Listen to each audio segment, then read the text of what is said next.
Tanzil Hassan Tamim, ever since I've known him, Shamim, that when he gets a start, most of the time he goes and gets a decent score. That's sort of a day today in a must-win game to salvage some pride for Bangladesh. Oh, that's going to be a wide. It is signaled by umpire. Shoykot gets that extra ball. What is Tanzil going to do with it? Sometimes you fancy your chances. Already 11 in this over. Might go chasing after that ball. Romeo Shepherd was not happy with Shoykot with the decision. I thought, watching it naked eye, that Shoykot was perfect there.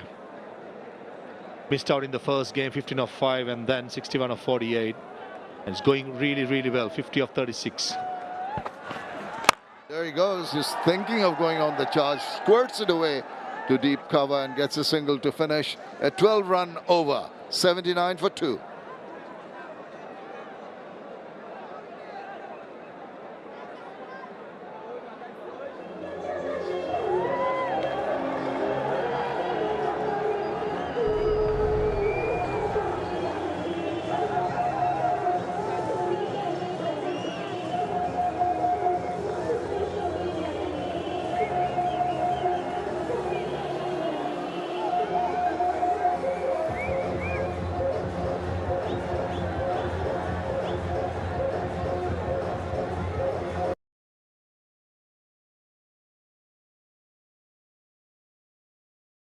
A lot of cricket coming up for Bangladesh in the future, near future, with the Irish team coming over for a couple of test matches and 3 T20 internationals. The first test in Sylhet, then at Mirpur, and the 3 T20s here in Chattogram.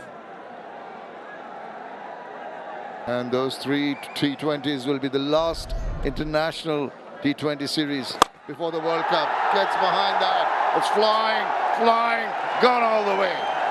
Oh, he's on the move, and he's getting the sixes quite easily. Most of the sixes Tanzil Hassan Tamim has smashed in this series have been in the leg side. On this occasion, the ball was way outside the yaw stump, and that was proper timing.